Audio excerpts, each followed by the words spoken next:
2025년 9월 30 화요일 돈다방 미쓰리 시작하겠습니다. 요즘 제가 방송에서 돈다방 미쓰리를 오랫동안 들으시는 분들은 아시겠지만 이라는 이야기를 자주 하는 것 같습니다. 그만큼 돈다방 미쓰리라는 방송이 이제 10년을 보내고 또 다른 10년을 맞이하는 그런 의미도 있고, 또 하나는 참 제 한결같구나, 그런 의미도 좀 담겨져 있는 것 같습니다. 돈다방 미쓰리를 오랫동안 들으신 분들은 아시겠지만 돈다방 미쓰리는 공식적으로 9월 30일 오늘이 2025년 한 해를 마무리하는 날입니다. 나머지 남은 3개월 동안은 일단 지난 1년 동안의 데이터들을 다시 다 하나씩 확인을 해보고요. 그 복귀 시간이 끝나면 내년에 일어날 일들을 또 다 자료를 모아서 정리를 하죠. 그리고 빠르면 11월, 조금 늦으면 12월 달에 돈다방 미쓰리를 통해서 여러분들에게 여러분 미쓰리가 생각하고 있는 내년의 증시는요, 이런 그림이 될 것 같습니다 라는 이야기를 해드립니다. 좀 1년이라는 시간을 복귀해 보면 결론만 말씀드리면 저는 망했습니다. 왜냐하면 저는 올해 주식시장이 종목 장세가 굉장히 재미있게 펼쳐질 거라고 예상을 했거든요. 코스피는 2400포인트 정도에서 바닥을 만들어지고 있고, 그리고 주식시장이요, 완전히 폭락하면, 어떤 악재가 나와서 완전히 주식시장이 막 하락하고 이러면 종목들도 힘을 못 써요. 그런데 어느 정도 지수가 좀 이렇게 바닥을 딱 단단하게 만들어주고 움직여주면 종목들이 굉장히 재미있게 움직이거든요. 그런데 올해는 주식시장만 볼 수 없는 상태가 만들어졌죠. 윤석열이 탄핵되고 이재명 대표가 대통령으로 당선되면서 그동안 저평가이었던 대한민국 주식시장이 분노의 시세를 분출하면서 너무나 빠른 시간에 3,000포인트가 회복이 됐고 그 이상으로 넘어가 버리는 바람에 종목들이 속된 말로 쪽도 못 섰습니다. 제가 나중에 기회가 되면 종목 장세, 이 지수 장세를 한번 설명해 드리는 날이 올 텐데, 지수가 움직이면 종목들이 못 움직이거든요. 그러니까 작년 연말, 올해 연초만 보더라도 사실 여러분 올해 잘 생각해 보세요. 연초에 작년 12월 달에 계엄이 있은 다음에 윤석열이 구속이 되니 마니 탄핵이 되니 마니 그런 불확실성 속에서 지수가 좀 이렇게 불안불안하게 움직였습니다. 근데 사실 불안불안하진 않았죠. 그죠? 근데 어쨌든 지수가 막 위로 올라가지 못하고 옆으로 횡보하는 가운데 종목들은 나 2025년도에 한번 그냥 시원하게 한번 그냥 움직여 볼 거야. 왜? 주식은 한 방이라는 게 있기 때문에 나 올해 한번 상한가 한번 가줄 거야. 이런 움직임으로 딱 스탠바이 하고 있다가 갑자기 지수가 올라가는 바람에 정말 쪽도 못 쓰고 애들이 다 깨갱 하고 있습니다. 그러니까 종목 장세에서 빛을 발하는 미쓰리가 그냥 올해 쪽도 못 썼어요. 한편으로 생각해 보면 엄청 속상하죠. 근데 개인적인 속마음을 좀 여러분들께 보여드리면, 만약에 누가 저에게 야 미쓰리 너 그래서 지금 현재 윤석열이 대통령 계속 유지하고 김건희가 대통령 유지하고 너는 돈 벌고 이게 1번이고 2번은 너는 좀 돈을 못 벌지만 이재명이 대통령 되고 너 어떤 거 선택할래? 그럼 저는 무조건 2번입니다. 이벤트 하시는 분들은 저한테 돌을 던지실 수 있어요. 너 미쓰리 뭐야 이 시대, 얼마나 오랫동안 기다리고 있는데 하실지 모르겠습니다만 죄송합니다만 어쩔 수가 없어요. 저는 무조건 선택은 2번입니다. 그리고 또 하나는 뭐냐면 어차피요, 펼쳐질 종목 장세는 좀 딜레이 되지만 펼쳐지게 되어 있습니다. 그게 운명이거든요. 그럼 올해 좀 못했으면 그래, 올해는 이재명 대통령 만들어 놨으니까 그래, 그러면 남아있는 2025년이랑 2026년도 한번 종목 장세 한번 만들어 보지 뭐. 한번 그때 한번 그냥 미친 듯이 한번 매매해 보지. 저는 이런 생각을 갖고 있어요. 하여튼 제 마음은 그렇습니다. 그래서 결론적으로 말씀드리면은 굉장히 개인적으로는 좀, 속상했던 한 해가 끝났고요. 약간 대의적으로, 대의적으로 보면, 그래도 이재명 후보를 다 대통령이 됐어라는 이 생각을 하면, 그래, 세상은 공짜가 없으니까 주는 게 있으면 얻는 게 있고, 왜냐면 두 가지 모두 제가 바라는 바니까. 한 가지만 이뤘으면 됐다. 그리고 이루지 못한 거는 어차피 제가 이 바닥을 떠나지 않는 이상 주식은 계속 할 거니까. 그리고 주식은 정말 한 방이라는 게 있으니까 뭐 내년에 종목 장세 올 때 한번 해보지. 뭐 이런 마음으로 지금 제가 올해 한 해를 마무리하고 있습니다. 자, 돈다방 미쓰리 9월 29일 월요일 뉴욕 증시 마감 현황을 전해드릴 텐데요. 그 전에 여러분 뭔가 참 신기한 게 있지 않으십니까? 그러니까 제 얘기 들으시면서 쟨 도대체 무슨 자신감이야 이러실 수 있어요. 그런데 최근 방송을 들으시면 제가 며칠 전 썸네일에도 그랬잖아요.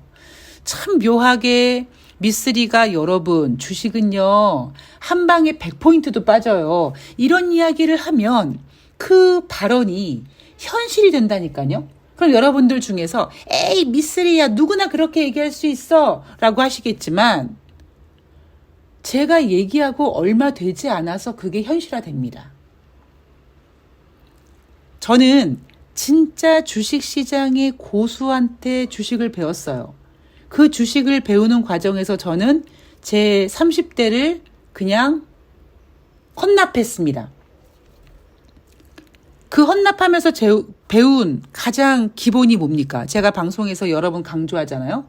여러분, 주식은요, 뭐뭐뭐 때문에 오르는 게 아니라, 뭐뭐뭐 때문에 하락한 게 아니라, 상승했네? 뭐 때문에 상승했지? 이유를 갖다 붙이는 거고, 뭐 때문에 하락했지? 이유를 찾아서 갖다 붙이는 거다. 그러면 그것과는 다르게 시황을 보는, 예상하는 저로서는 여러분, 주식은요, 한 방에 100포인트 빠져요. 그 얘기를 한 다음에 얼마 안 가서 진짜 100포인트가 빠져요. 그럼 저는 팔짱 끼고 앉아가지고 그래 과연 전문가들은 어떤 이유를 갖다 붙일까요? 이거를 관찰하고 있는 사람입니다. 뭔가가 좀 신기한 게 있죠. 그죠? 뭔가는 이렇게 1 더하기 1은 수학적으로 여러분들께 딱 정의해 드릴 수 없지만 여러분들도 그렇게 미쓰리는 1 더하기 1은 2구나 라는 건 아니지만 그래 전혀 뭔가가 있어 라고 생각이 드실 겁니다. 그 미묘한 차이가요.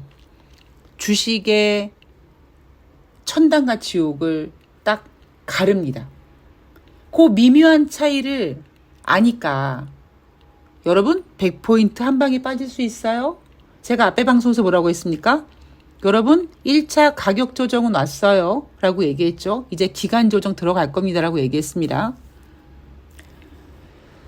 지난주 금요일 대한민국 코스피 시장이 100포인트 빠졌을 때 제가 여러분 저는 비관론자가 아니다라고 얘기하면서 9월달 말에 윈도우 드레싱 효과가 나타날 수 있다. 기관들이 뭐 어찌 보면은 합법적인 주가 조작이라고 표현하면서 윈도우 드레싱 효과가 나타날 수 있다. 따라서 금요일 대한민국 코스피는 장중에 100포인트까지 빠지는 공포감을 만들었으나 금요일날 뉴욕 증시가 깍꿍하고 반등했고 대한민국 월요일 주식시장은 기관들과 외국인들의 매수세, 특히 기관들이 더 많이 매수했습니다. 기관들의 매수세로 인해서 3,400포인트를 회복했어요. 제가 그래서 앞에 방송의 썸네일을 뭐라고 했습니까? 만약에 지난주에 코스피가 3,500포인트가 됐다면 애널리스트들이 여러분 추석 연휴 전에는 주식이 좀 빠지고요. 이런 이야기를 과연 했겠느냐? 전 안 했을 거라고 생각합니다. 자, 그 미묘한 차이. 전혀는 저게 뭔가가 있어 하는 그 미묘한 차이를 여러분들께서 계속 경험해 보시길 바라며 자, 돈다방 미쓰리 8월 29일 월요일 뉴욕 증시 정리해 보도록 하겠습니다. 자, 다우지수가 0.15, S&P 500이 0.26, 나스닥이 0.48% 상승 마감했습니다. 자, 우리는요, 항상 왜? 라는 거를 해야 돼요. 왜? 저는 아까 말씀드렸듯이 자, 100포인트가 빠졌어. 그래, 전문가들이 뭐라고 토를 다나 보자라고 팔짱 끼고 본다고 했잖아요. 그러니까 여러분들도 아직까지는 좀 그런 게 어려우시겠지만 뭐뭐 때문에 뉴욕 증시가 오르고 내렸어요라는 거를 그 이유를 좀 지우고 일단 수치만 먼저 보세요. 자, 뉴욕 증시가 올랐네. 다우가 얼마고 S&P 500이 얼마고 나스닥이 얼마네. 그럼 여러분들이 그 이유를 보기 전에 여러분들 머릿속에서 자, 과연 전문가들은 뭐라는 핑계로 뉴욕 증시의 상승 마감을 정리했을까라고 여러분들께서 먼저 좀 생각해 보세요. 그런 습관을 계속 길러보시기 바랍니다. 자, 지난주 금요일 뉴욕 증시 반등했고요. 월요일 날 뉴욕 증시가 또 상승했습니다. 전문가들은 죄송하지만 상승 이유를 몰라요. 그래서 뭐라고 얘기하냐면 셧다운 우려가 있는데 그래도 기술주 중심으로 저가 매수세가 유입돼서 상승했어라고 합니다. 여러분, 제가 셧다운 얘기했을 때 애널리스트들이 혹은 기사 내용에서 셧다운 얘기들 별로 안 했어요. 관심도 없었죠. 그러자 정작 지금 이제 눈앞에 셧다운 우려가 있으니까 셧다운 우려가 있기는 한데 뭐 그렇게 큰 문제는 되지 않을 것 같은 느낌적인 느낌이 막 들기는 하고 이렇게 얘기합니다. 연합뉴스에서 보여주는 뉴욕 증시 마감 현황에는 없지만 돈다방 미쓰리는 꼬박꼬박 체크하는 미국의 경제 지표. 자, 8월 달 잠정주택 판매가 발표가 됐는데요. 전월 대비 4.0% 상승, 전년 동월 대비 3.8% 상승 마감입니다. 자, 잠정주택 판매가 뭐냐? 쉽게 얘기하면 그냥 계약금만 낸 거예요. 그러면 계약금만 내고 나 이제 나중에 이제 뭐 계약금 안 날리기 위해서 웬간하면 내가 중도금이랑 잔금 치를게 하는 그런 잠정주택 판매 지표가 왜 이렇게 올랐느냐? 왜 4%씩이나 올랐느냐? 한마디로 금리 인하 기대감 때문이죠. 금리 인하가 이제 될 거니까. 지금 뉴욕 증시에는 미국 경제가 없다고 말씀드렸습니다. 뉴욕 증시에는 오로지 뭐만 있다? 금리 인하 기대감. 그래서 뉴욕 증시에서는 인플레이션 지표를 무시합니다. 인플레이션 지표가 올라가는데 경제 지표도 나빠지는데 경제 지표만 나빠지면 그것도 경제 지표도 다른 거는 생각하지 않아요. 고용 지표가 안 좋아. 자, 고용 지표가 안 좋으니까 금리 인하 해야 돼. 그런데 인플레이션 지표가 올라가? 그럼 금리 인하 못 하거든요. 그러니까 지금 뉴욕 증시에는 미국 경제가 없어요. 그냥 오로지 금리 인하를 하게끔 만드는 모든 상황만 담겨져 있습니다. 잠정주택 판매 이렇게 올라가는 이유 금리 인하 기대감이에요. 하물며 이 지표조차도 연합뉴스에서 보여주는 뉴욕 증시 마감 현황에는 없습니다. 왜냐하면 언뜻 들어서 잠정주택 판매가 좋아졌어? 미국 경제가 나쁜 거 아닌가? 그럼 금리 인하 할 필요 없지 않은 거 아닌가? 이렇게 생각한다는 거죠. 문제는 자 9월달 댈러스 연방은행 제조업 지수 8월에는 마이너스 1.8이었는데 9월에는 마이너스 8.7로 더 악화됐습니다. 댈러스 연방은행 제조업 지수 기준선은 0이에요. 원래 안 좋았는데 더 안 좋아졌습니다. 에이, 미쓰리. 뭐 8월 달만 안 좋았겠지. 9월 달만 조금 더 안 좋아졌겠지. 어린 반푸너치도 없는 소리예요. 얘네들 댈러스 연방은행 제조업 지수라든가 필라델피아 연방은행 제조업 지수, 엠파이어 스테이트 제조업 지수 이 모든 지표는 미쓰리 머릿속에 다 지금 놓여져 있습니다. 살짝 튀어서 플러스로 전환되는 지표가 있었습니다만 흐름상으로는 얘네들 좀 죽쓰고 있어요. 자, 금리 결정은요. 12월까지 기준금리가 50bp 인하될 확률 전일 65.4에서 68.2로 소폭 상승했습니다. 90%가 못 나와요. 뉴욕 증시에서 미국 경제는 없는데 미국 경제를 체크하자니 스태그플레이션이 우려가 되고 금리를 인하하고 싶긴 한데 인플레이션 우려가 있고 굉장히 지금 복잡한 상황입니다. 자, 이슈 체크를 하나 하면 첫 번째 셧다운 보겠습니다. 연방의회 상원이 임시 예산안을 재표결에 붙일 예정이라고 합니다. 언제? 9월 30일. 이날은 2025년도 회계년도 마지막 날이기 때문에 이날 표결에 붙일 예정이고 지금 열심히 대화를 하고 있는데 잘 안 된다라고 얘기합니다. 자, 임시 예산안은 단기 지출 법안이라고 불리는데요. 이게 만약에 표결이 통과되면 7주 동안, 그러니까 한 달, 한 반 정도는 이 임시 예산안으로 유지할 수 있겠죠. 그러나 임시 예산안이기 때문에 만약 이번에도 통과되면 또 이제 뭐 한 11월 중순 정도 되면은 이제 또 셧다운 되니만이 또 이 지랄들을 할 겁니다. 그러나 전문가들은 역사적으로 증시의 셧다운이 큰 충격은 주지 않았다라고 합니다. 근데 아주 큰 충격이 일어난 적은 없었는데요. 예전에 한번 몇 년도인지 제가 정확히 기억하지 않는데 셧다운 한번 있을 때 주식시장이 영향을 받긴 했었습니다. 어찌 보면 조정의 빌미였죠. 단지 어찌 보면 지금 시장에서는요.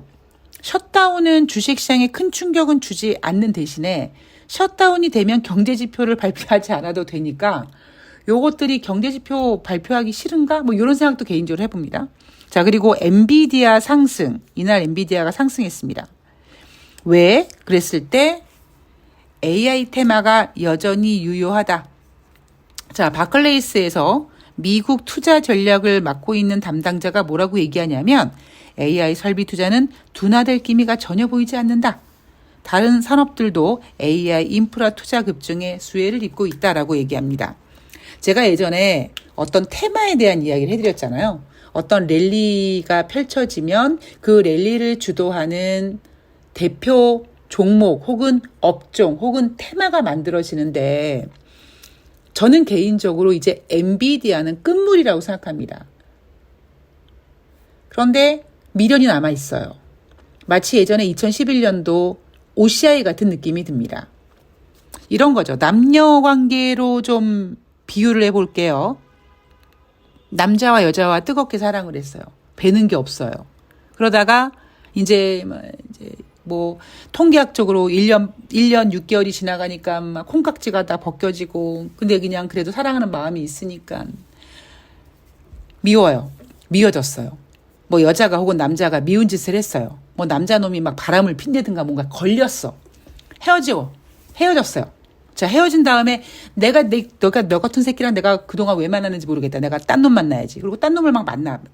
이 놈도 만나보고 저 놈도 만나보고. 그게 집에 와서 생각합니다. 그 놈만한 놈이 없어. 그러면 또 시간이 지나가니까 가만히 있어봐. 그래, 구간이 명간이야. 그래. 걔가 그때 바람 폈던 거는 그 놈이 나쁜 놈이 아니라 그년을 꼬신 그년이 나쁜 년이지. 이렇게 뭔가 자기 합리화를 하면서 그만한 놈이 없다라고 생각합니다. 지금 엔비디아를 바라보는 투자자들이 그런 관점인 거예요. 근데 이미 엔비디아는 저는 개인적으로 이번 랠리에서의 이미 역할은 다 했다고 생각을 합니다. 지금 시장은요, 다른 무언가를 찾고 있어요. 그런데 다른 무언가를 찾기 위해서는 해야 할 그 무엇을 하지 않았어요. 지금 뉴욕 증시는요, 일명 미쓰리가 얘기하는 뭐 가격 조정이라든가 뭐 아니면 제 표현에 따르면 뭐 물갈이라든가 이런 걸 하지 않은 상태에서 그냥 좋은 것만 누리겠다라는 거죠. 뭐 예를 들면 윤석열이 나를 이렇게 풀어주면 내가 당뇨 약도 먹고 뭐 운동도 하고 뭐 당뇨식도 하고 뭐 이렇게 하겠다. 그런 개소리를 나불거리는 것처럼 지금 뉴욕 증시는 그 어떠한 것도 손해보지 않고 자 빨리 지금 다른 주도주를 좀 찾아가지고 뭔가를 하고 싶어 해요. 욕망은 그렇습니다. 그런데 세상을 살다 보면 진리라는 게 있거든요. 그렇게 안 되죠. 그러나 여전히 주식시장을 바라보고 있는 전문가들은 엔비디아가 조금만 올라가면 그래 엔비디아만한 게 없다니까. 야 엔비디아가 앞으로 할 게 얼마나 많은 줄 아니? 이렇게 얘기하고 있습니다. 언제처럼 2011년도 OCI가 60만 원 갈 때 그 60만 원도요. 시작이 60만 원이 아니었어요. 엄청 올라간 가격이 60만 원대였는데 여전히 전문가들은 미련을 놓지 못하고 OCI 100만 원짜리 보고서를 내놓으면서 OCI만 한 게 없어라고 했던 때가 있었거든요. 그때만 그런 게 아니에요.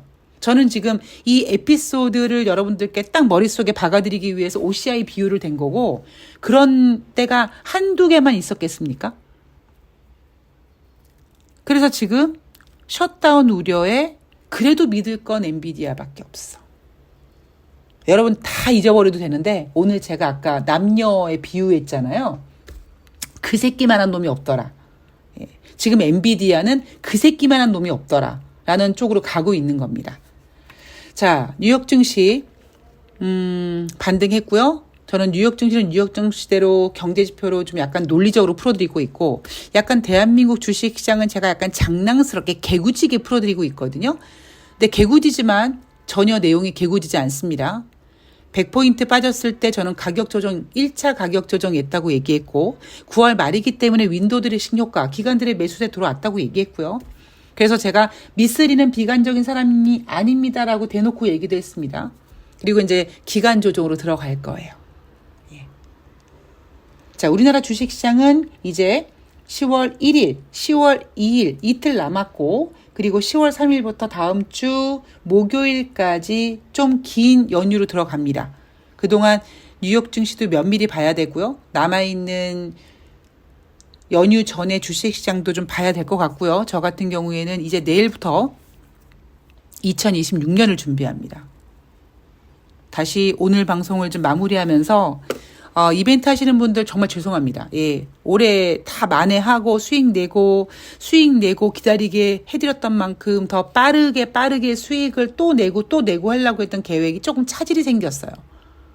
지수가 너무 많이 올라가는 바람에 좀 소외가 됐습니다. 근데 그들은 여전히 똥구멍에 힘을 꽉 주고 있어요. 왜? 언제든지 튀어나갈 준비를 하고 있습니다. 그러니까 제가 계속 모니터 앞에 앉아서 움직이지 못하고 매일매일 시세를 보고 있는 거거든요. 조금 기다리시면 종목 장세가 올 거기 때문에 그때 제가 충분히 만회 드릴 거고, 뭐 개인적인 좀 투덜거림이 아니죠. 그냥 여러분 이해해 주세요라고 바란다면, 그래도 이재명이 대통령이 됐잖아요. 이재명이 대통령이 됐기 때문에 3,000포인트 가는 바람에 종목이 못 갔단 말이에요. 이렇게 핑계를 좀 대도록 하겠습니다. 그리고 남은 기간 동안 3개월 동안 저는 2026년도 더 꼼꼼하게 좀 증시 전망을 해서 여러분들 돈다방 미쓰리 들으시는 분들 내년에 잘 준비할 수 있도록 도와드리도록 하겠습니다.